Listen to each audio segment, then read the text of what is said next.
to this great panel discussion, The Data Revolution in Sustainable Property Management.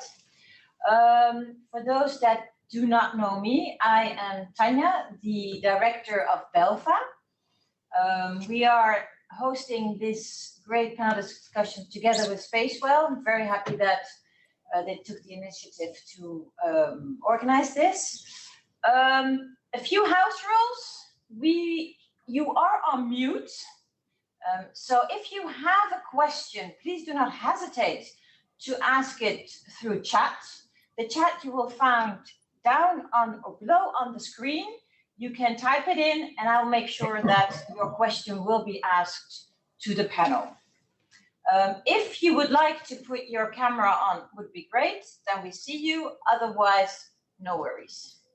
The topics of the panel discussions is transformation on the workplace, footprint optimization, energy management, and route planning to a CO2 neutral.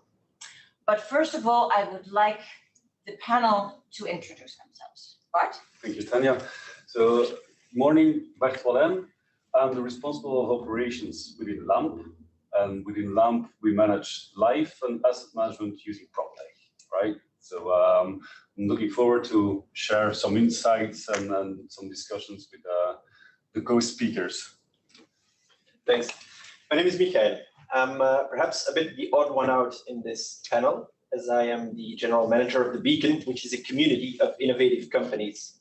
And all of these companies are active in digital technology, such as artificial intelligence, data management, IoT, wireless connectivity, and so on. What we try to do in our community is to connect these companies one to another and to our founding partners, which are large institutions such as the City of Antwerp or the Port of Antwerp. And one of the ways that we have, or one of the means that we have to connect our companies is an office building. So we manage a 6-store building, approximately 9,000 square meters, where we have more or less 30 companies in private offices, co-working, and so on. So I've been witnessing this challenging period in the past 15 months, let's say, and very happy to be here. So my name is Dorian de Broqueville. I am responsible for the operations at B-Park.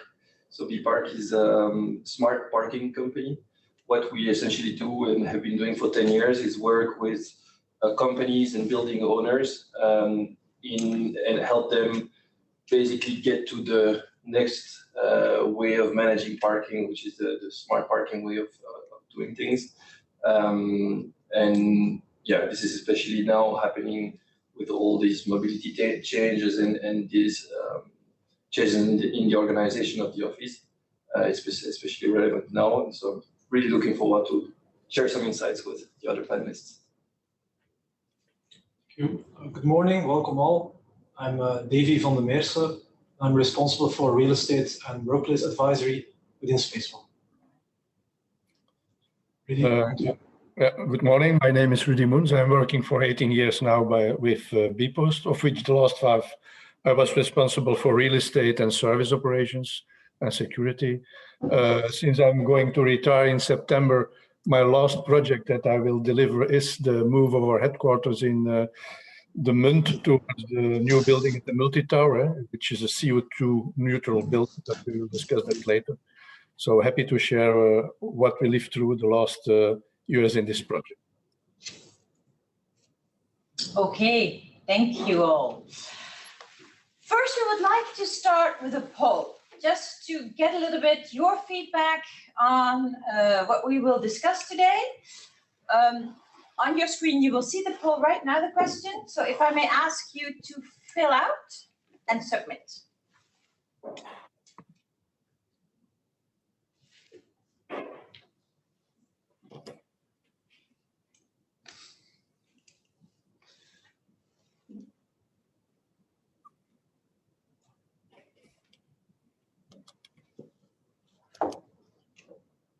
As soon as Muriel sees that most of you have filled it out, she will share. There are a couple.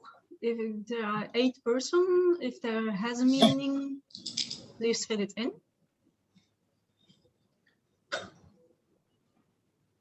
Perhaps not 1 or 2 seconds. There are 23 answers on 30. So yeah, I think we don't have a new answer, Tanya. Go ahead, Maria. Okay. Here are the results. Thank you. So we see that most people put in a 4. So I would like to ask the panel. You, oh, sorry, you cannot see it. Okay. Yeah, right. So that's true. So the question was, to what extent do you believe that data can impact the user experience?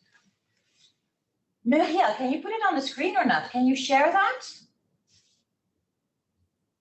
I think so. Sorry, to what extent do you believe that the data can impact the user experience? And then they can choose from 1 to 5. 4 has a 57%, 3 a 13, and 5 a 30%. So it's really, people think that is quite heavily impacted. All right. So I think that, so my take on it is that if you look at the whole way that data is now being accelerated due to the COVID experience and all of that, I think there's a level of acceptance which is way higher than, let's call it, a year ago. We've been pushed to use tools like Zoom, tools like Google Meet, and all of those meeting experiences way more often. And now, if you look at a year down the line, we do experience that we want to go to a more hybrid environment. You know, everybody's a little bit tired of sitting at home, and we want to find a balance between sitting at home but yet staying connected. So what we tend to see is that we see a shift from enabling technology into the workspace, and by that recreating the social interactions as well as, you know, just the meetings themselves. So I strongly agree with the input that people gave you. A very short take. I think it's a good question, because when people are asked about data, it's always about optimization, and it's rarely about user experience. And I think that user experience is extremely important, because people just expect more nowadays. They want to be more informed. They want to know what's going on. Just for an example, we installed CO2 or air quality sensors in our meeting rooms, and this is data that people expect to get from the property manager. So definitely, data can have a big contribution to the user experience in the office or in any building. I can add to that in our project for a new HQ, we really made an effort to integrate all the data from different sources, because I think it's important to have a lot of data in the building management system, which is provided by the owner of the building. Then you have a lot of data which is provided by your sensors and other devices we install. But you have also a lot of data of people who are in the building, and we are doing now the effort to develop an application, what we call the personal digital assistant, where all these data are available for the users, so to increase their user experience. But we have gone a step further, given the fact that we now more and more are in hybrid working, and not everyone is every day in the office. The application also lets see when you plan your meeting, when you plan your attendance at the building, which of your colleagues are also in the building, so that you can optimize your agenda and make sure that you can have the interactions when you come to the office, which you would like to have that day or that week. I think if I may add, data is for sure important, but it's not a solution as such. I think it is the way to the solution itself, the way to. I've worked 15 years as real estate and workplace manager, national and international. And you can collect a lot of data, but if it's just stay there in a data dump somewhere on a server, then you have a lot of data, but it's the way is especially analyzing the data and taking action on it. And then for sure it can absolutely improve your user experience. I fully agree. But what I've seen from myself, from my experience, still a lot in the world of facility and workplace is still, there is data, but we don't know what to do with it, or a bunch of data, and now it starts, because it's only the beginning. And adding to that, I think that one of the problems is how to analyze data, how to actually filter out what actions are required. And it is, to my opinion, it is due to the fact that we create data sets for a specific solution. So we're going to say, yes, we're going to install a PMS system. Yes, we're going to put in humidity sensor and all of those different items. We collect all of that data. If we do something with it, great. But then we don't even go the next step to find the interactions between the various sensors to see if we can have further optimizations and innovation to be brought. And everything is linked to either building capacity, right? Which sensors do we have available? What can we do? And then moving to building capacity to what do we want to offer our users, right? Do we want to increase the hospitality services? Do we want to have a better look and feel and all of that? And those both, these need to be merged and really interact together very closely, in my opinion. I tend to agree with that. And I think the challenge for facility management and other departments in the company is that they have to go beyond what they traditionally do, that is collect data which have to do with the operational management of the building. And that there must be more focus on what the question is here at hand. How can we use the data to increase the user experience? And that's a new challenge, I think, that in the past was not always covered. Okay, great. Thank you. One of the topics we will tackle is the transformation on the workplace. Rudy, during the presentation of yourself, you mentioned that your last project will be the move of the Munttoren. Did you see any adjustments due to COVID that you had to do? Well, unfortunately, when COVID started in February, March last year, we just finished the design of the new HQ. So it was a huge challenge at that moment. What are we going to do with the design, the floor layouts, and the concepts that we have developed? And to be very honest, we adjusted marginally, because when we developed the new HQ, we took already into account a number of trends and evolutions that were going on. So the HQ more as a meeting place for socializing and meetings rather than an individual workplace. So we did some minor adjustments, but not too much. And the biggest adjustment we made, and that's nothing to do with the design of the building, that is our teleworking policy. From one day to another, everyone worked at home for 95%. And that had an enormous impact on how that we looked at the space that we needed in future.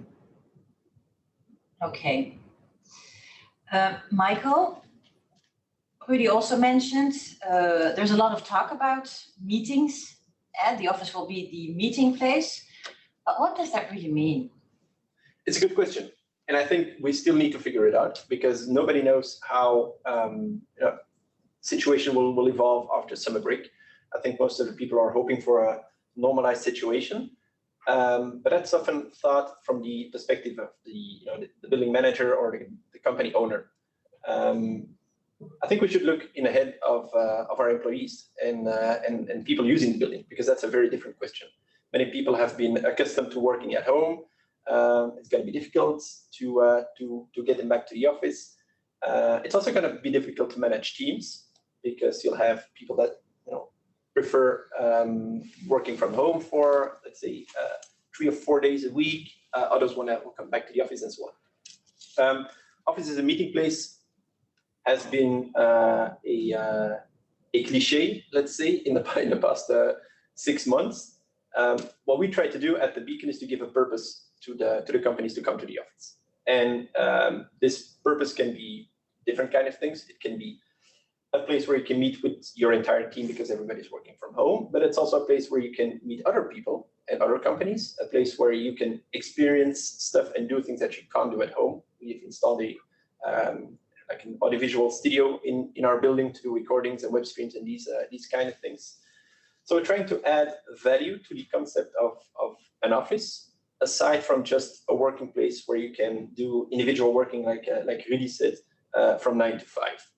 And meetings can be one manifestation, but it can be other things. But we still need to see, and I think it's a very, very difficult challenge for everybody, especially for the employer.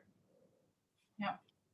I tend to agree with that, and I think a mistake that one should avoid is that you follow what everyone is saying, like the lemmings running to the sea. That the office will be more than the meeting point in future. So you must be careful that we don't go from left to right in a too extreme way. And I totally agree that future will tell how things will evolve, and one of the challenges will be in the weeks to come to convince people to come back to the office. That's one of the challenges we see in our company. It's not so easy after 18 months at home that people will return in September 100% to the office.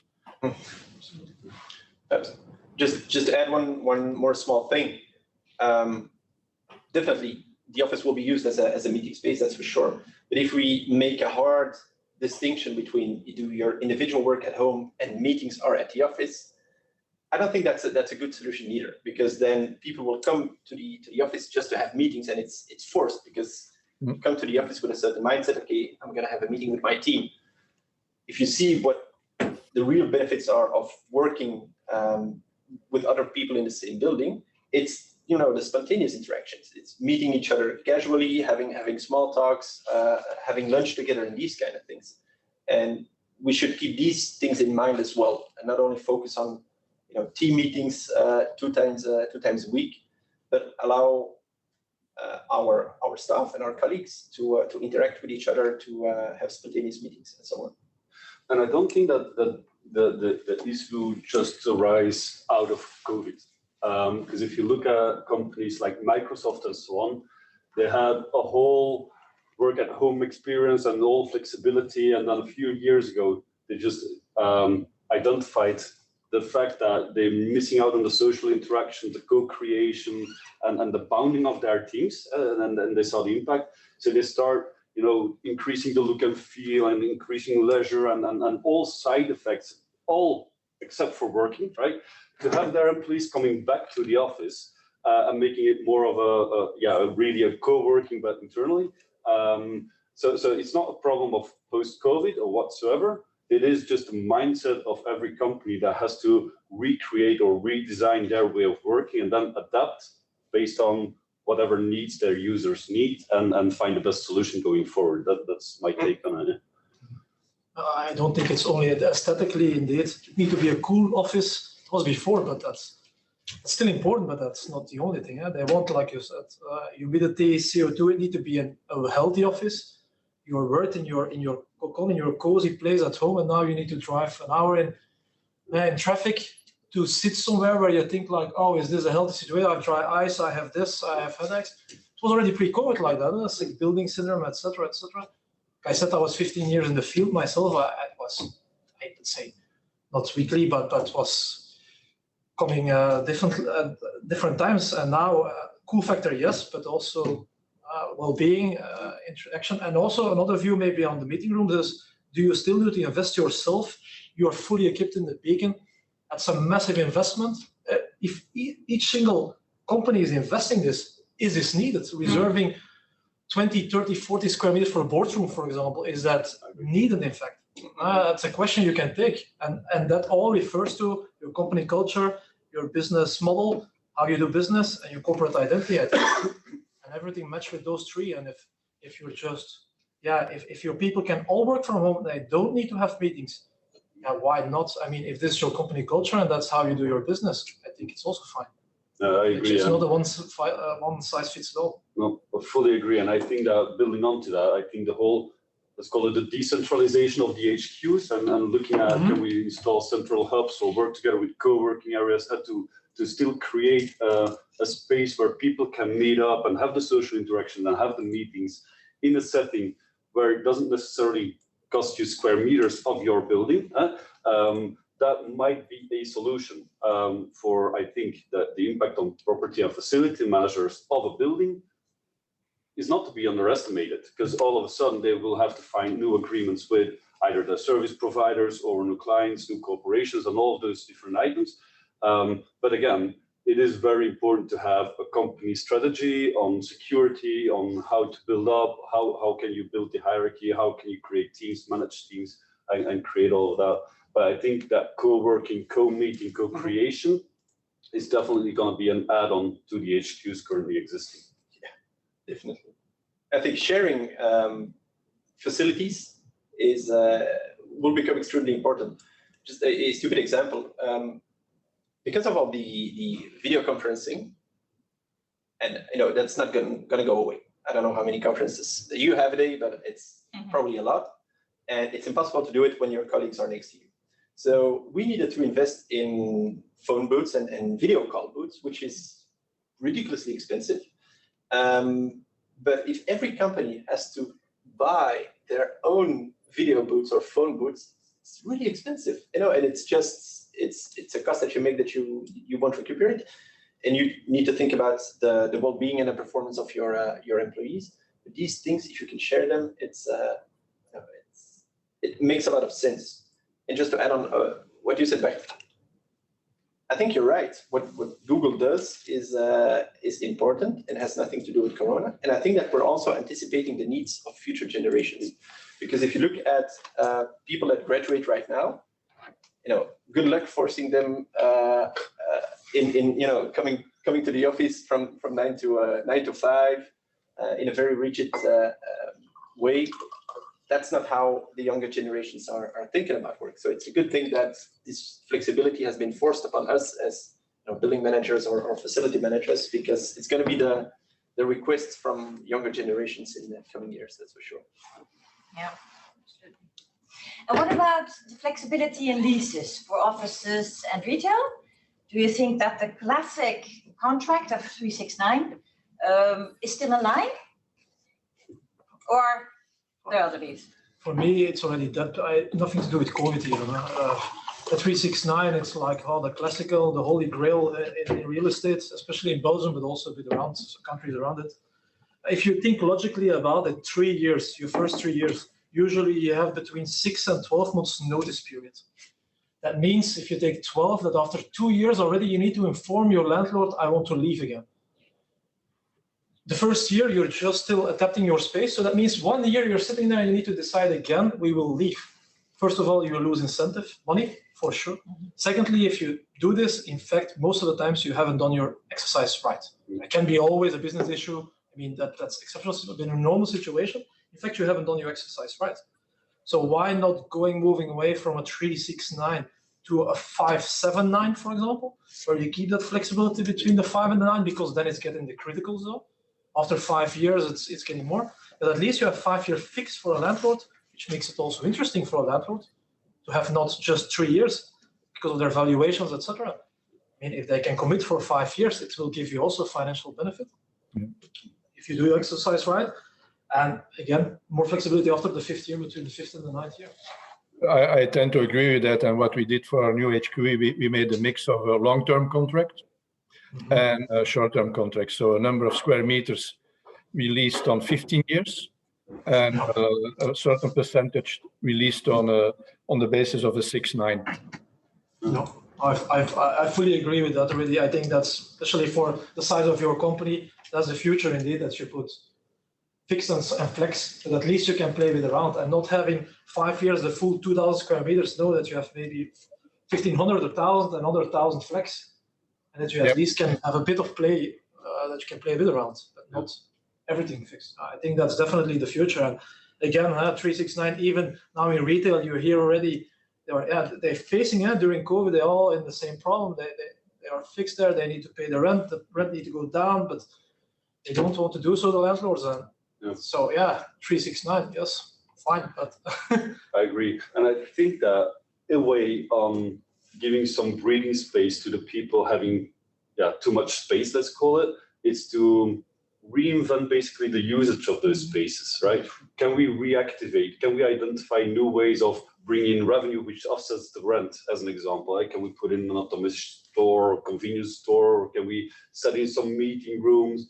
And going back, everything ties back to technology. And technology, if you put in the right technology at the start, at the development or when you move into a building, and then the enabling of a different usage of your space, it's so much easier. If you look at it now, you want to reinvest a meeting room, of course you can, but technology is just going to use it as an enabler, making it sure that you can open it up to externals and so on and so on. So I think that might be a solution for people still bound to their long-term rental contracts. And we also we spoke about 369's office contract, but we also have parking specialists. I mean, I faced in the 15 years, sometimes I had at one point 21 sites, but if you take the number of parking spaces that are linked to that, it is not a massive money, but it's a serious portion of money that you pay for that. And that's usually it's linked to your lease most of the time.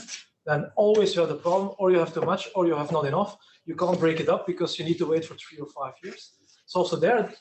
I don't know, yeah, you know even better, but yeah, it's something we see a lot, and you have this hybridity of timing of the lease, but also I think now what we see a lot from the parking perspective, but actually it's, as you said, it's related to the lease and the office lease, is an hybridity. So we tend to want to reduce what we have as a fixed surface to rent or fixed amount of space, but we want an additional layer of service coming from the building.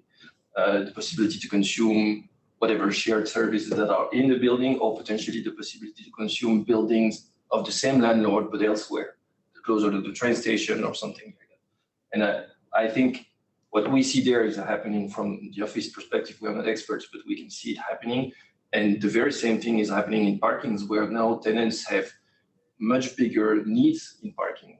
Electric station is one, and because of that, I mean, a landlord, especially in the multi-tenant context, can't just invest for each of the tenant. They need to mutualize zones, they need to put shared zones. And so you bring that layer of services, and that has massive impact on the lease and what the tenants are willing to pay. And actually a part of the competition between landlords happens there in the level of service they provide. If you search for real estate, probably one of the factors now is indeed charging facilities, but also referring to shared facilities. If you have in a building, you have a semi-co-working, or you have some meeting rooms.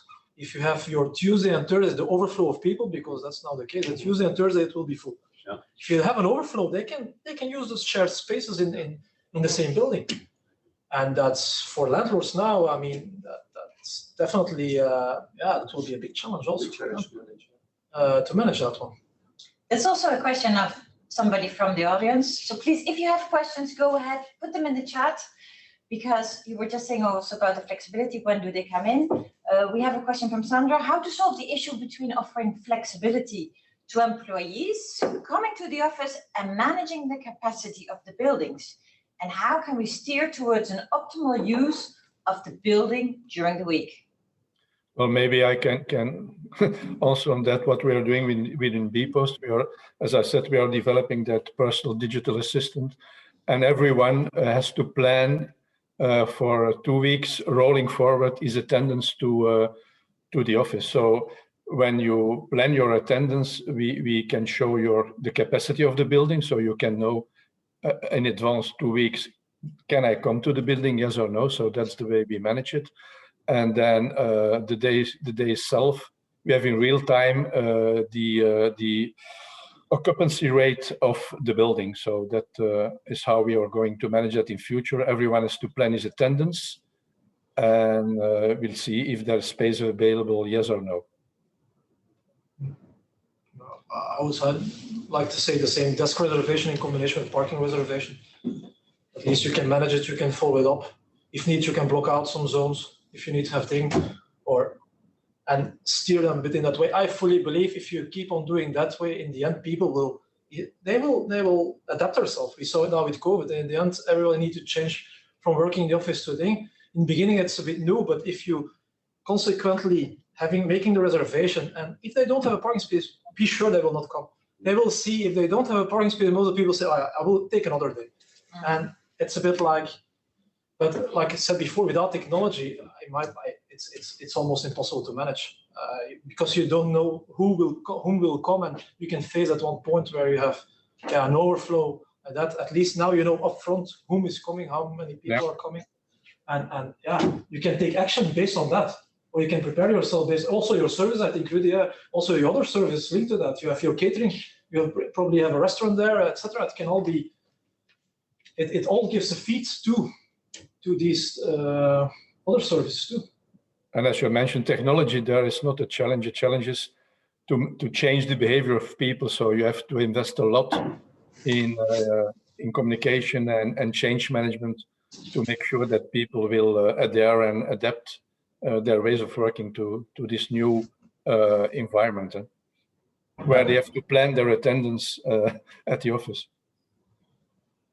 I guess in a way it comes back to the very question of data, and at this point we're still in the learning curve where we are trying to let people plan ahead and try to understand how they want to work and how they want to book their office, book their services in the building, book their parking potentially.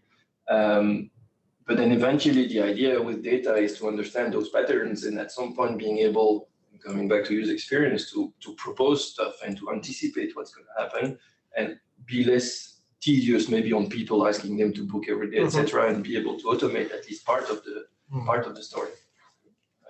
Yeah, because and that one, the balancing out of having to reserve, but yet trying to get people in for the interactions and the social and then just the ease of talking to people, you can't resolve that. You know, sitting at a coffee machine, you don't know who's going to be standing there and have a casual chat with.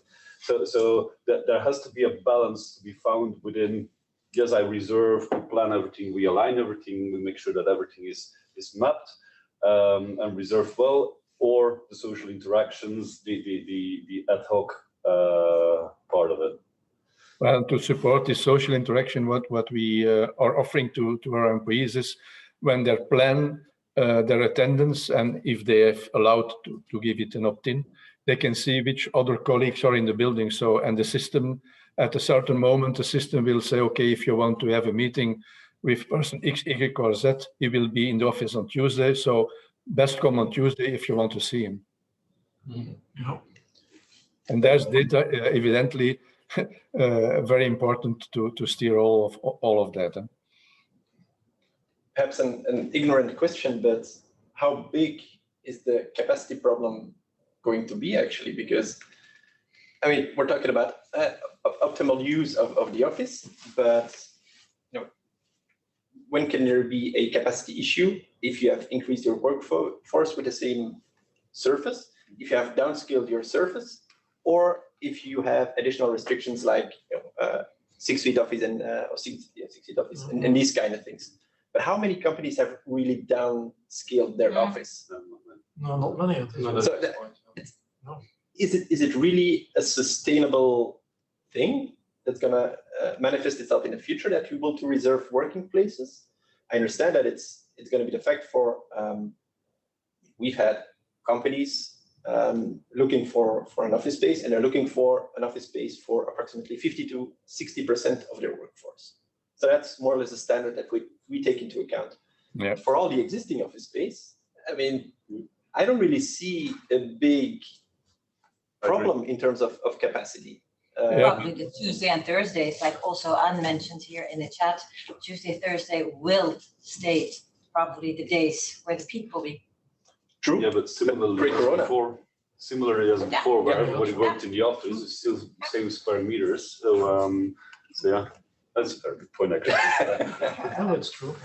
I think we had that problem when we were in the Munt. We had 44,000 square meters, and we needed only, at that moment in time, 4 or 5 years ago, approximately 28,000. So what we did at that moment, we had the luxury to have too much space, but it's not only a luxury, it's also a pain in the ass when you have too much space. So what we did at that moment, we subleased it. And I think that's coming back to the other question of the duration of a lease. You can always sublease as an opportunity. There will be in the future enough, I think, demand for that. But I think it's inevitable. It's certain that square meters will go downwards. In our new building, when we sold the Munt, we had 44,000. Now we are in the multi-tower. We have 16,500. So we reduced approximately to 40%. Coming back to the capacity problem, and I saw also the question, our desk sharing ratio in the new building will be 0.58. This, what you also said, 50-60%. Yeah. Okay, good. There's also a question about co-working spaces. It was a booming market before COVID. Now it seems that there are two possibilities: working from home or going back to the office. Is there still an opportunity for co-working spaces, or are companies looking into this as an alternative by decreasing their own spaces? So my take on it is we have co-working in our portfolio. So we see the demand coming up, right? You also see the market booming, right? It's like mushrooms popping up everywhere. Everybody's opening a co-working space. Now, it has its specificities, but basically what you need to offer is IT, right? And furniture, right? And coffee, very important. Good coffee. Very good coffee. But yes, I strongly believe that it's a very good add-on and an enabler for the interactions and still having your team set up. Maybe it's an alternative for people not having enough space, because it's flexible, right? You work with year, you work with just a membership card or whatsoever. So it's very flexible. You can test it, and I do believe that specifically, let's call it September onwards for a year, lots of companies are gonna reinvent the way they are gonna be organized. So I think that September onwards, there's gonna be a quite booming market for the co-working, just to allow the flexibility in not having to change drastically in their own environments and having to change contracts and all of that, but just allowing themselves space, time to rethink what it's gonna bring and also experience what it's gonna bring. What does this mean for the facility manager or the property manager? Well, I think that it's going to be quite an interesting change for them, because they're used to, the majority of them used to having their building to manage or a multitude of their buildings to manage, where now they're going to work together with one of their suppliers, because co-working is just going to be a supplier providing basically co-working as a service, right? So they're going to provide a service hosting their employees. So it's going to be a matter of understanding the market on what can I expect and whom to contact, because all of a sudden you have people with quite restricted IT environment as an example, and those all of a sudden are going to pop up in a co-working environment. How can I influence? How can I map? How can I reassure that everything is aligned to our company policy and procedures? So I think there is a very interesting and very important role for a property or a facility manager to play the link between the users, the back office, the management, the HR department, the IT department, the sourcing department, all of that. And I think that that's the role for a facility manager to play. So quite crucial. Yeah. It's not gonna go away. Quite the opposite. It's gonna remain important because flexibility is becoming more important. Key question is, how big is the added value of a co-working space compared to the home office? It used to be a big delta because you had the right furniture at your co-working space, you had good coffee, and you had good internet, like you said. But now people have invested in these kind of things at home. So people bought an office chair, a desk, a coffee machine, perhaps. So the delta and the added value of a co-working space has shrunk. That's a reality. So you need to offer more things. And then we come back to the services that we talked about earlier on. And you need to differentiate.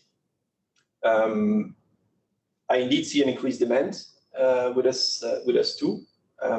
For the Beacon, I would say the share of co-working is very small. So we only have, out of the 9,300 square meters, only 250 square meters of real co-working. The other ones are offices or long-term tenants. So it's not a big financial impact on us, but we see the markets rising. And I would say the biggest reason for the companies to choose for co-working at the Beacon is the fact that they are between peers, that they can work with other companies and other people that are in the same industry, that they can talk to, and that are interesting, business-wise, technology-wise, socially-wise, and that's one of the assets that a co-working space can offer compared to the home working office. But it's going to be difficult, especially for the how would I say, the more plain co-working or even office buildings. So you need to to up your services and up your added value to attract these customers. I agree, but Thank I you. think. Sorry. Yeah, please go ahead. I think that you have to see it also in combination with mobility, because your HQ is mostly, in our case, it's in Brussels. So we are working all over Belgium. So co-working can also be a solution to reduce mobility, the need for mobility for your people, and use co-working not only for heads down individual work, but you can have your team meetings also in co-working spaces to avoid that people have to come to Brussels. Okay, you can have your hybrid meetings, video conferencing, and so on. But for face-to-face, it can be effective and efficient to do that in the regions and make use of co-working spaces that are in the vicinity of transport hubs and easily accessible. True, but there is a remark actually from one of the audience, from Anne. How do you keep then the culture of your company alive if you use co-working spaces? I mean, after 15 months of home working, I think most companies want to have all their stuff together. And if we say, okay, let's have co-working hubs, how do you keep this culture then alive? I think you have two ways to use co-working hubs. I was using it already 5, 6, 7 years ago. It was already part of my portfolio. Because first of all, financially, simply up to a certain number of people, a co-working is cheaper than a conventional office. The calculations are there. You don't need to hire a receptionist. You don't need to manage it fully. You don't have the cost of cleaning. It's all included. So up to a certain level of people, first of all, it is cheap.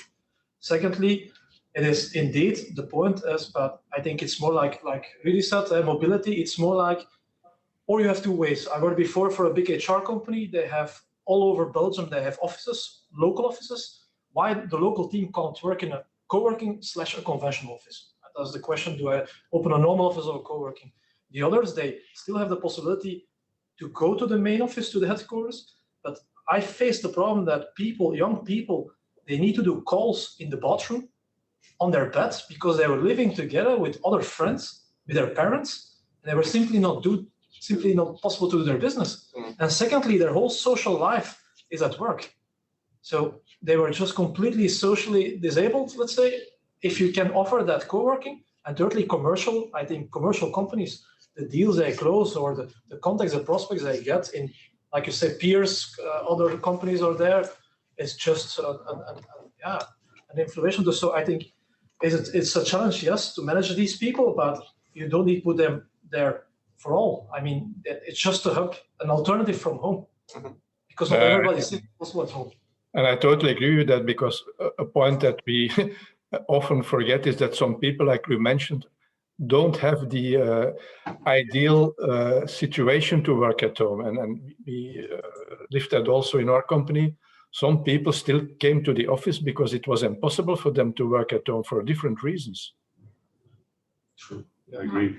But coming back to the question, actually, and how to retain your own identity, your own culture, if you're going to work in a, call it, decentralized way, right? If it's from home, if it's from co-working or whatever it might be. I think it is a problem that we are facing or recognizing today more, right? It's something that has been on the radar in, building communities and all of those items. It's been on the radar forever, for every company. And you see quite a big shift now, a shift in priorities. If you look at all related to ESG, the environmental, the social, the governance aspects, and you see that more and more companies, investors, or bigger corporates are putting that on the top 5 priority listing, which is great. So it means that the S part of it, the social part of it, is going to get the attention and the investments required, right? That's a very important thing. I think that not necessarily a co-working or a decentralized way is going to obstruct building a community. It is how you're going to tackle it. So what we've done as an example, we have quite a big portion of student flats that we manage, and we use technology with an app in building community, but not only building community amongst the students, but also including the neighborhoods, the local stores, and all of that. So if you want to have a sandwich, instead of one person going one by one, all of a sudden you have 150 students being able to go for that local shop. And all of that is creating a sort of interaction. Of course, it's still within that community, but it doesn't necessarily obstruct it to be decentralized over different items, but just need to have, and what I want to say, I think that technology might be a big enabler to build that community, to push that company culture, but very smoothly. Yeah. What about the flexible mobility budget? We're talking about flexible workspaces, but what about the flexible mobility budget? How can we make a parking lot? We already talked a little bit about it before. How can we make that flexible? Yeah, actually, it wasn't really in question until quite recently, and COVID was definitely a big accelerator. It was already there before, but it's really an accelerator. I think in the case of mobility as a whole and parking, technology has exactly the same role to play. So it's exactly the same in desk booking or service booking. We need to be able to put basically a price tag on what is the cost of parking, because right now most companies don't even value the cost of a parking for their employees, for example. And what we increasingly see is that companies are becoming ready now with the new mobility budget. They're implementing tools to be able to integrate the office parking into that mobility budget. So booking a parking for a day has an impact on the mobility budget and is now comparable with booking a train ticket or staying at home. And that's I think, a very big deal for parking. It's going to put some comparison and help people make better choices, actually. Yeah, so the evolution in mobility is at least as exciting as the one in the real estate side of things. Mm-hmm. I think you face also parking ratios, huh? Depending on the city. Sure. You have one parking place per. I'm now actually doing that in the Netherlands, but the matter in a city in the Netherlands, 1 per 148 square meters, you get one parking space. Yeah, that's extreme, but that's the average is 1 per 50 or 1 per 35. Yeah. And it gets only up and up. Huh? I know Rotterdam, for example, I know that again also Belgium, but also in Belgium cities, I think you yeah, 1 per 200. Yeah, 1 per 200. Look, I mean, so. For sure, I mean, there is definitely incentive in like this, the fiscal framework, and the state is definitely pushing towards rationalizing the resources and reducing actually the availability of the resources, which is debatable. We can discuss about it. But in a sense, what they are trying to achieve is positive, I guess, for the society and the urban planning and mobility. But definitely, it's putting a lot of stress on the capacity. So the question about, is there a capacity problem in the office? Definitely, I think it's a very valid question that I didn't think about before. But the capacity problem, at least in cities, in parking, is very much present. Especially in multi-tenant building, and so there, and it's increasing. So, but don't you think there's going to be a shift from annual renting a parking spot to hourly booking or reserving because you see it with electrical charging and all of those items? So I think there's going to be a shift, quite a drastic shift there as well. My take on this is that right now, with co-working, flexible office, etc., we've really put a lot of attention of how can we make the office flexible, and parking sometimes has been left aside, and we've picked up that problem. But we'll need the exact same thing that are happening in the office need to happen in the parking. They are so much, related to each other. And my take on this, our take on this is that increasingly managing an office parking or multi-tenant parking will be less lease-based, will be much less dedicated spot per company or per people, and much more public parking style. Meaning, well, you park wherever you have a spot, and if you want an additional service, you just pay for the service, take the charging station, whatever. So we're moving towards that, and that transition requires quite a bit of technology. Mm-hmm. Not so many infrastructure, actually, so that's the good. Most of the infrastructure is already there, and putting a lot of infrastructure is not necessarily the best option always. But definitely tooling and data is capital there. Mm-hmm. We actually recently switched to the V-Park system, I think 2 months ago, for exactly the same reason. We used to lease our parking spots to our residents, but there was a certain overcapacity in their head. So They were leasing many places that were not taken. So financially for them, it's a way better solution to have this hourly or daily booking scheme. But the positive effect is that we attract more people to the office, because the parking lot used to be fully rented out with long-term leases, which means that new tenants didn't have the opportunity to have a parking space, and they came less to the office. But now, with the flexible system, they have a chance of reserving a parking spot. There's still a bit of a competition, but okay. There's a chance to reserve a parking spot. Hence, more incentives to come to the office. So, like I said, it goes hand in hand with the more distributed way of working. Mobility it goes hand in hand with that. And you actually mentioned basically there was overcapacity in your case, and what that's interesting with it's again similar to with the building is buildings have cycles just as parking. So they start empty and then they get filled and then they are empty again. They have cycles around the day, like at night, office parking are usually empty, but they also have cycles from a lease standpoint.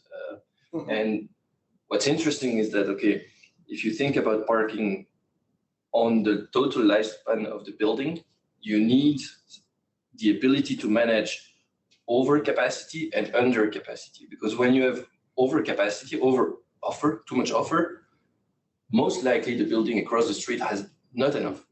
And so you can, if you think about an ecosystem of parkings, connected parkings, and I think I prefer to think about mobility hubs, because parkings, the way we see parking today is definitely changing completely as well. If you think about an ecosystem or network of them, you can really work with the offer and the demand and really start offering service at the neighborhood level, not only at the building level. And I think that's going to be even more important with the charging stations, because that's to me that's the biggest challenge right now in terms of facility and property management. And it's because it's changing the paradigm that hasn't changed yet in parking, which is pure lease-based most of the time. And there because of infrastructure problem, because of fire hazard thing, you have an obligation to place a certain amount of spots of charging stations with a certain capacity in a certain area. And that basically breaks everything that you have discussed in your pre-established leases. So you have to start thinking about shared zones and share resource in the parking. And that's that's a big shift. So, and the energy. And the energy, yes. Because how are we going to manage the energy supply? So the energy supply, the energy consumption, you mean? Yeah. Supply and consumption. Yeah, exactly. So I guess there are many ways. Now, it can be related to the parking. It can also be seen as an additional service on the side. If you go to an interparking, for example, you'll just use your RFID card that you get if you have an electric card, and that's going to work, and you just pay separately. So it's two different. You pay your parking tickets, and then you pay the energy. And interparking is probably taking a cut on. But that's what they do. Also challenging that, I think, is if you have 10 charging facilities, somebody need to go down, take their car out, put them somewhere else, look for a parking spot. Who will do that? Question mark. And you can't install 20, 30, 40 people. I mean, your infrastructure, like you said, not everybody has their electrical cabin that can pull that supply in. I mean, it's not that easy. Existing buildings, how many old buildings we have? More of our buildings are more than 20, 30, 30 years old. Yeah. And then you need to pull in their 20, 30 charging facilities and use them as efficient as possible. Yeah, and that's why you need to put a value on things. And that's change management again, like Rudy already said, probably before, but there's still a lot of people who probably just say, I'm in meeting, I'm there. So especially in 2026, when the car policy will change, company cars, electric cars will be normally start booming. They're already starting. I don't know how they will do it. I don't know. Facility manager will have. But again, I think it will be the same as any change is going to be investing in change on user behavior, right? And like you have to reserve your meeting room today, like you have to reserve your flex desk tomorrow. like you have to reserve your parking spot for an electrified car. And I think it's going to be exactly the same, and it's going to be working with your community on how you can basically sponsor the way of working differently. I think it's going to be very important, but not unmanageable. Not unmanageable. It's just going to be a change of mindset. Maybe push them more to charge at home to provide them with the facility at home. If they already charge there, they don't necessarily need to charge. Not like maybe salespeople will, but just do one way. Office this, maybe they can just charge at home, and as an employer, you provide them with all the facilities and you service them. And that's also linked to home office. The same, you can also think about that. How to service them at home, challenging for facility managers too. Yeah. Absolutely. It's the new office. The home office are the new to manage office for facility managers. Absolutely. That's true. It's very nice with the questions. We're going through all the topics. I would like to have a little bit of interaction again with the public, with the audience, and maybe we can launch a second poll. And the question is, how high are ESG initiatives ranked in your property listing? Low, medium, or high?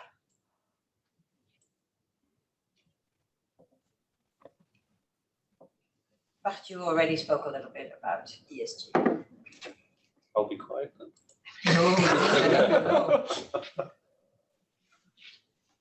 Maybe afterwards you can explain a bit more about ESG.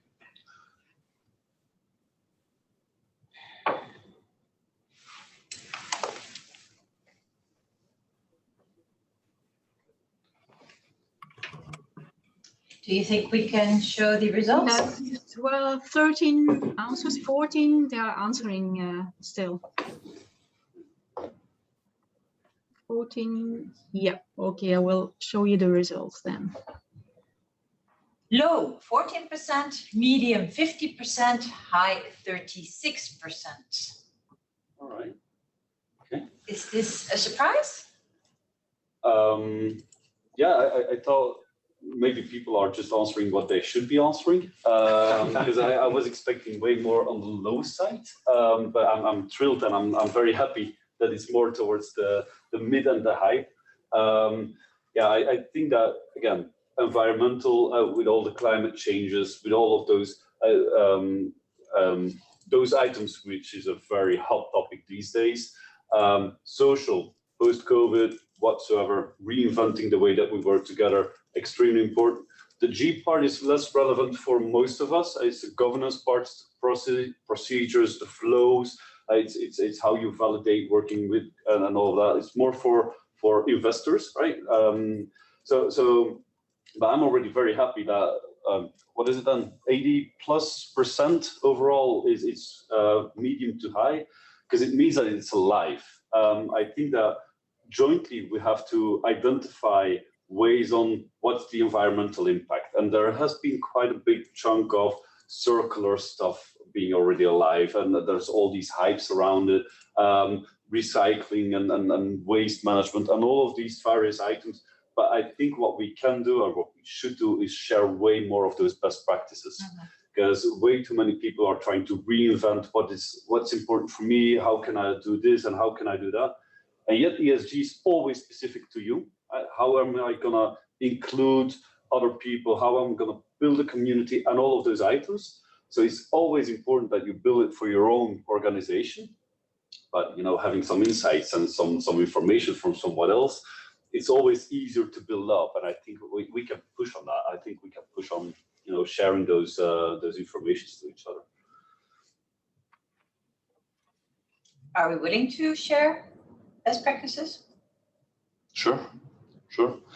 So within LAMP, what we have is we call it a value creation process, right? And what we do is we identify the building capacity, right? So we say, all right, this is your building, this is what it can do on both technical as technology aspect, and then we put in the user central, right? So with the user, then it comes all of the services linked to it, all of the facilities and all of that linked, right? So, and both based on those two items, we're going to merge and we're going to identify, right, what do you need? And I think that those value creation or value engineering processes, basically everybody can do it. It's just following a certain methodology and just exactly as I said now, taking your building insights, talking to your users. I don't think you need a manual to do that. It's just the fact of getting onto it and working with it. And then just talk, because it's all basically very straightforward. It's very straightforward. I think, yeah, the technical capacity that's for me rings a bell. It's like people put always people in, but they don't look above the ceiling. What is the capacity of airflow that can blow in? And I think it's a very good point. Capacity is one, and you can fit 20 people in there, but maybe the technical installation is not installed for that. It's not calculated based on that. So I think it's a very good point that you also include that in the exercise, because my personal feeling is that is a lot overlooked and not actively monitored or checked. Yeah. And it's getting now with COVID even more, yeah. And it has impact again on, like I said before, with data on your environmental. If you can block out zones or don't put there the air goes on, or like your office is now 10-20% filled. I heard once a story during COVID, maybe that's a big company store in Flanders, and there were 2 or 3 people in the building, but it was thousands and thousands of square meters, and all the lights were on over the whole building. And the question was, why are the lights on? And the answer was, our CEO wants to keep the light on, otherwise the plants will die. Okay, that's balancing out the thing, but or you have the plants versus the putting all the lights on, and it all refers back to Technology is per definition an enabler of ESG aspects and all of that. Now, what is different than before? Because ESG has been around. We all have been recycling for years, right? Hopefully. So it has been around for years. Now, ESG is a little bit more strict. So you have to do reporting. It has to follow a certain standard. So there are slightly more rules and regulations around it. And I think it's good, because otherwise we're never going to track the way that we're going to go for CO2 improvements and for the climate changes and all of that, because it's freedom, right? Everybody just does what they believe is right. So I'm a strong promoter of everything related to that. I think a good additional question would be to see where facility and building management ranks in the total ESG strategy of a company, because now the audience mostly is composed of people from building and facility management background. But it would be interesting to see the big picture from the perspective of the company owner or shareholders or whatever, to see where facility and building management ranks in the overall ESG strategy of the company. Because building, and especially workplace, is often about convenience, and I think we have another poll on that also, because it's nice because you're asking the question. Muriel, can you launch? Yeah. So, do you believe No, sorry, that was not the right one, Muriel. Sorry, that was not the right one. Sorry, I don't have another it's one. The poll. Okay, who do you believe has the biggest influence? But people are answering to this question, Tanya. Okay, I'll just put it in and I'll have this one in the parking. Let's charge it.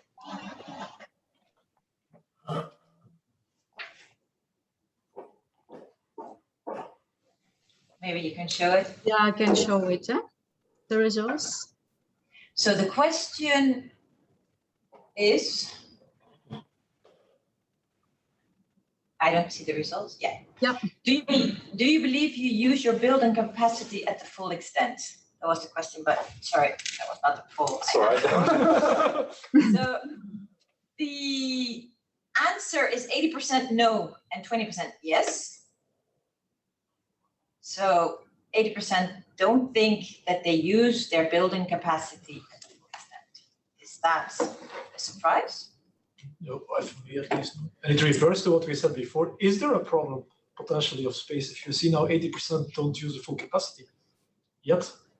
And people working more from home probably than before. So maybe you're all over exaggerating with the Tuesday and the Thursday because you see a lot flying around, etc. But For me, it's no surprise, at least from my experience. At least not in the current context. No. Is it going to be the same answer in 6 months from now? That's a question now. But I think you have to look at building capacity in two ways. I have building capacity in how many people can I host as a building, or building capacity, what can I do with my building, right? If I read it as being, what can I do with my building? I unfortunately strongly agree with 80% not having to go to the full extent. Basically, the reason is why what I said earlier.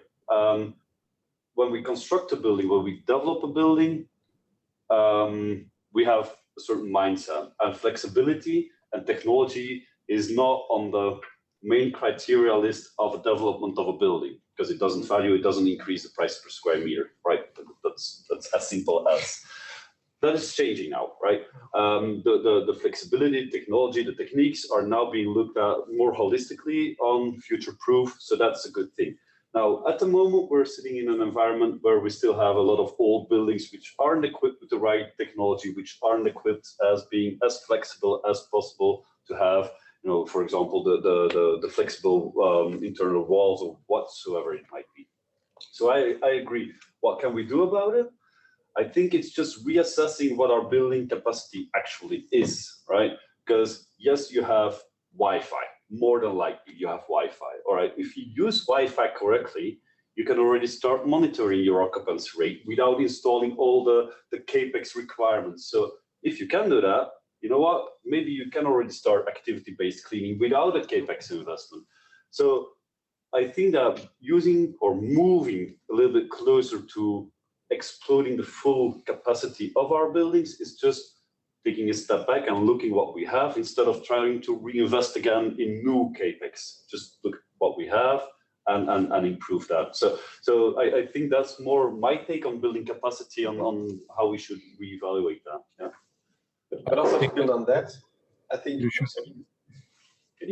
should look. I think the challenge for me is not the flexibility with regards to the bytes, to ICT, but with what I lived over the last months is flexibility in a building. And I'm not an engineer, but one of the barriers to flexibility is for me more the technical infrastructure in the building with regards to heating, ventilation, and airco. We discussed it. You have a meeting room, you have a capacity of air that you put in, placing a wall of 4 meters or 5 meters and another place, okay, you can do it. But what I learned over the last months when discussing with the architects and the project management of that new building, the multi-tower, I don't think a building is from that perspective really flexible. That's my opinion, not being a technician, but we talk a lot about flexibility and moving walls. For me, it's more theory than practical, than really that they can do that in practice. Mm-hmm. But even aside from technology, if I come back to your distinction, Bert, if it's about what we can do with a building or with an office space, most of the buildings or office spaces are used in a very linear way, just for one purpose. We talked about in-company stores and these kind of things, and there's a lot of innovation that can be done with the current situation, like with the current technology or with the current capacity. Just to give you an example, a couple of months ago, we started with a new leasing formula, which is called a Premium Flex, which is an office, it's our smallest office, 30 square meters for working spaces, but it's now leased to 2 companies. And one company comes 3 days a week and the other one comes 2 days a week. And both of them have their own cupboard, closets to put their stuff in. We're still gonna see if we're gonna provide screens or monitors for the companies. And of course, it's cleaned thoroughly between the 2 shifts, but that's also an innovative use of your space that we probably wouldn't have thought about pre-COVID. But it's a way to optimize the use and the purpose of your building. Okay, I agree with that. So okay. Good. Coming back a little bit to the energy management, we have another poll. right one. Who do you believe has the biggest influence on energy consumption in the building? Will that be the investor or the developer? Is it the building user? Or is it the building facility manager? People can submit. So who has the biggest influence? And I think that comes a little bit also what you just said about the co-sharing. Because if you have 2 days, 3 days,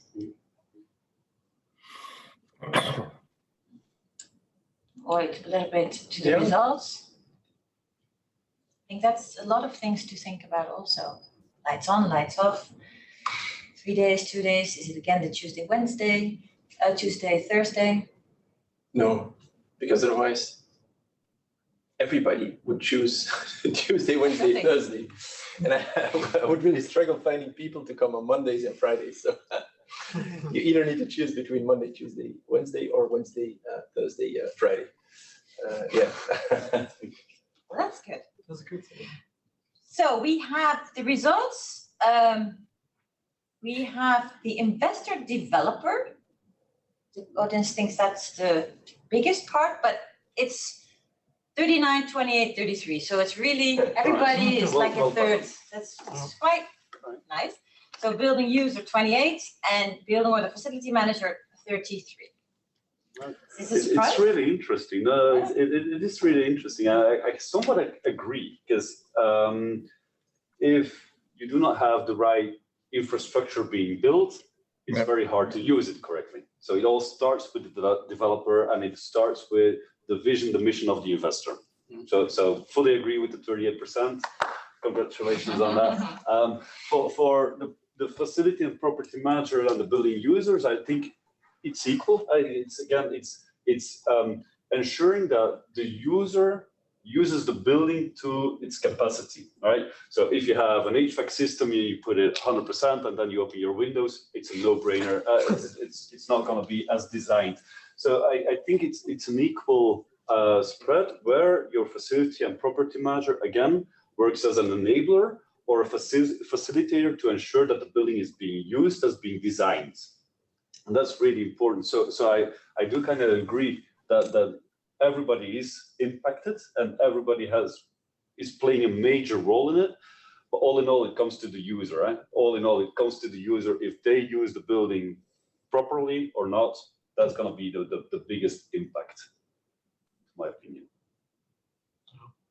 We have a question from Jos, and it comes also in results of the poll. So first of all, the installations need to be well and well done. But what would you suggest? Renovation or investing in a new property? New real estate versus renovation. Thinking about. I don't know if new real estate is necessarily better than the other one. I mean, yeah, it depends on it. You can go to a complete new building, but I think renovation, it's also a question, are you multi-tenant or not? If you're in a multi-tenant, always the problem is you have a portion of a space and you're linked to the installations of the building owner. You can do what you want, it's impossible. The main system, they will not change. So the only thing there you can do in your search, already taking that as a criterion in your search for your property. I know if you're now somewhere else, that's too late, but if you go for a new space, at least check that up front. Make sure that you're aware of that.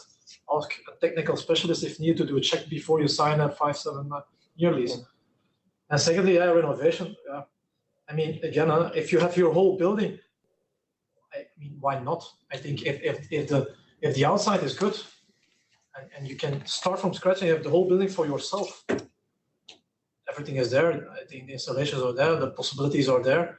If you have the budget, and you ask for the right advice, I think I would go for a renovation because the grass is always greener on the other side.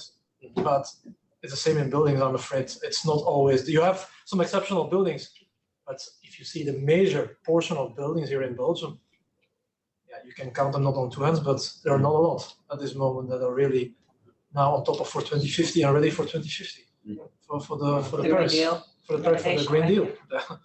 It's not that there are so many buildings in Belgium that are ready for that at this moment. So that's my idea, I think, about To my idea, you have to look at each case at the moment when it's presented, and each case is different. It depends on many different factors. So, in my opinion, there's no upfront right answer on a question like should you renovate or not. You have to investigate, taking into account the building, as was mentioned also.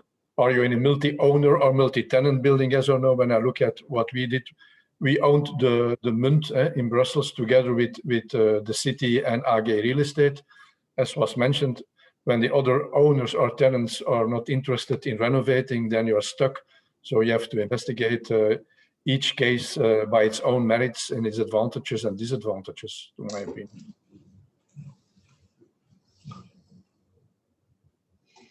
What about the energy for the cars? There was a remark also from the audience that in Brussels, for example, you cannot have at lower than the -1 parking spots with electric charging cars. Yeah, sure. So I think that's also. Yeah, it's one of the big challenge right now with the charging stations. Basically, it's all the urbanistic, I don't know if that's the right word, but the urbanistic regulations that needs to evolve, because right now, indeed, you need to get the agreement from the firemen, right? And the rules are completely inapplicable. There is very few buildings that can qualify for significant investment in charging stations. It's something we are really actually lobbying for. At the moment, we are part of a conglomerate of certain enterprises working on a project to equip the Louisa line, and it's obviously getting in massive delays because we are really struggling with that aspect of things. But it's evolving. Like, it's really evolving. There is really also an understanding at the state and at the region that things need to evolve. So I guess the intention is there for all parties. Now we need to put things together and making sure it works while staying safe, because there is a good reason why the regulations are like that. They need to evolve, but we need to make sure the building stays safe before everything else.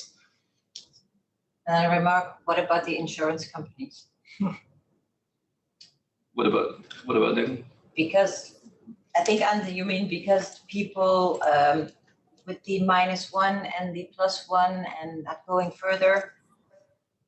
Is that correct, Anne?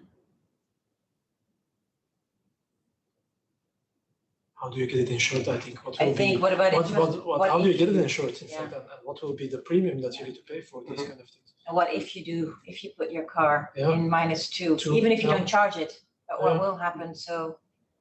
In that case, from what I know, and I'm really here don't take my word for it, but from what I know, parking your car is not an issue. You can park it apparently anywhere. The problem is with charging, because I think most of the hazard happens when there is a connection with the charging station, basically. And so it's the problem lies with the placement of those charging stations and the power you can allow these charging stations to use on the network. And that needs to evolve. And obviously you need to get insurance.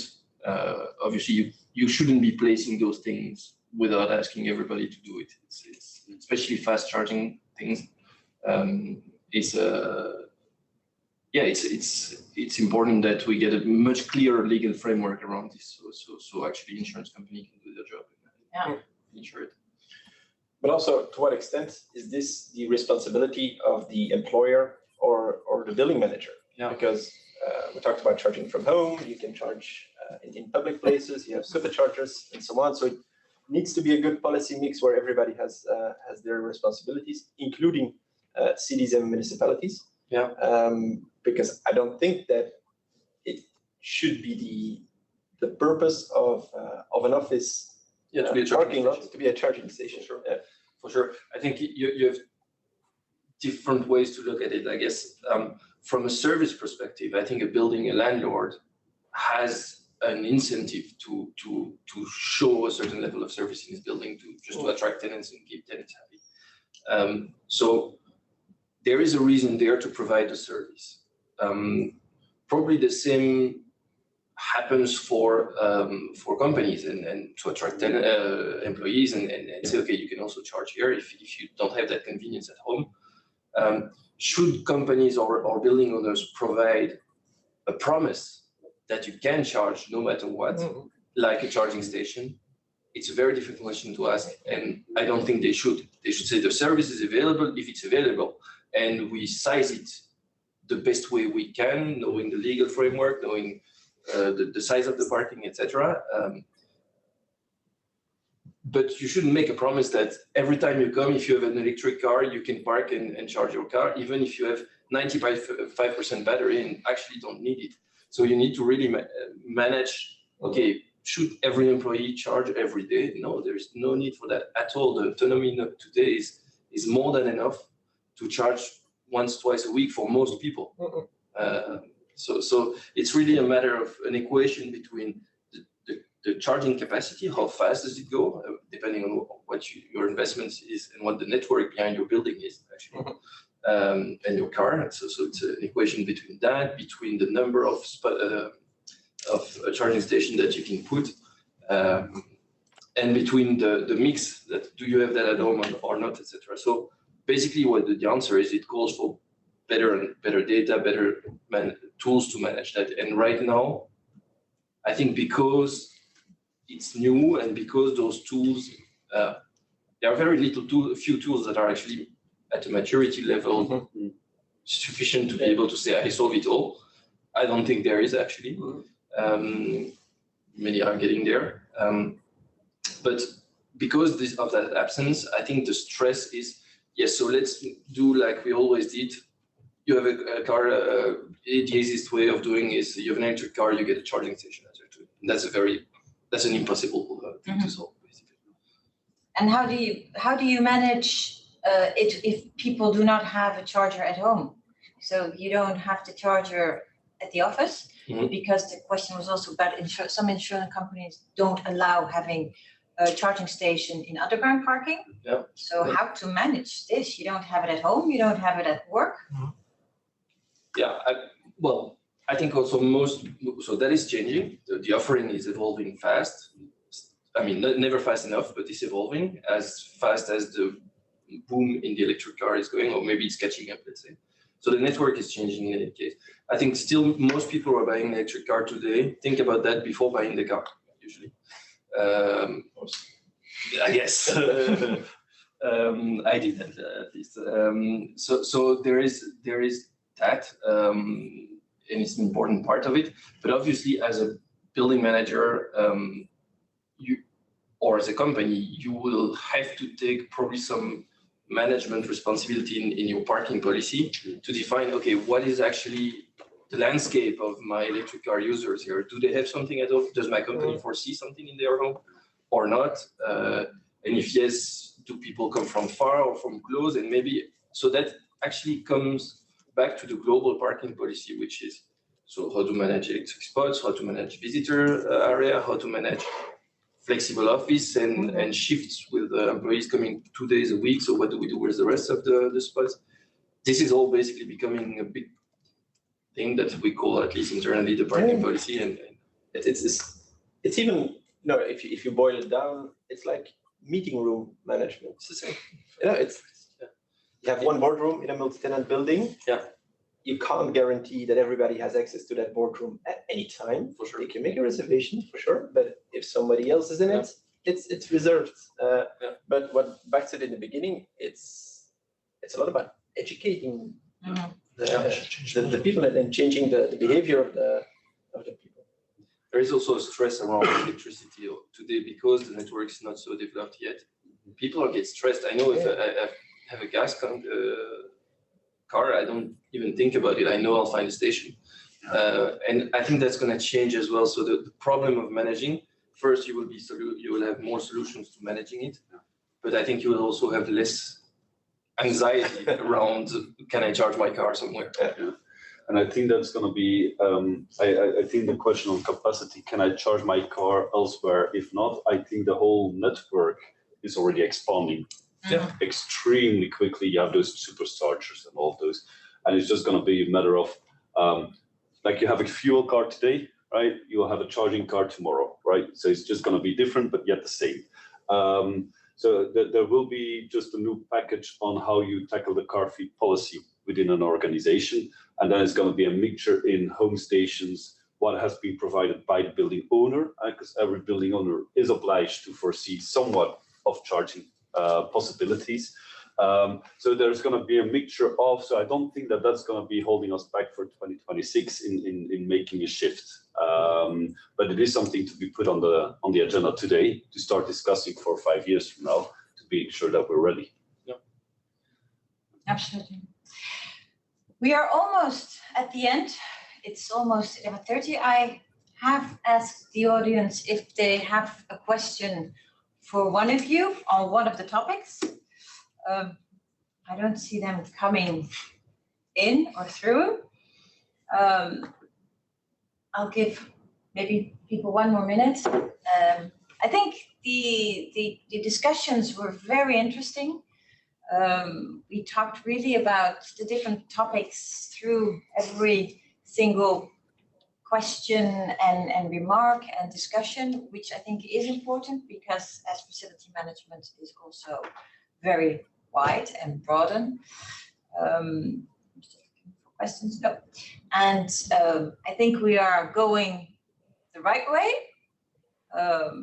There's still a lot to do, and that's also something that I understand from your discussions, especially after COVID. There's a lot of question marks, co-working or not co-working, investing or renovating. What about our energy management? I would like to also ask the audience, if you have a question afterwards, you can always send it to Muriel, and you will see now on your screen the email. You can send it to Muriel at office@belfa, or you can send it to Davy, Davy.VanDenMeerssche at spacewell.com, and we will make sure that your questions will be answered. We do have a question. Do we need governmental rules, guidance to meet our goals, EHS-wise, or will we come ourselves with the right solution?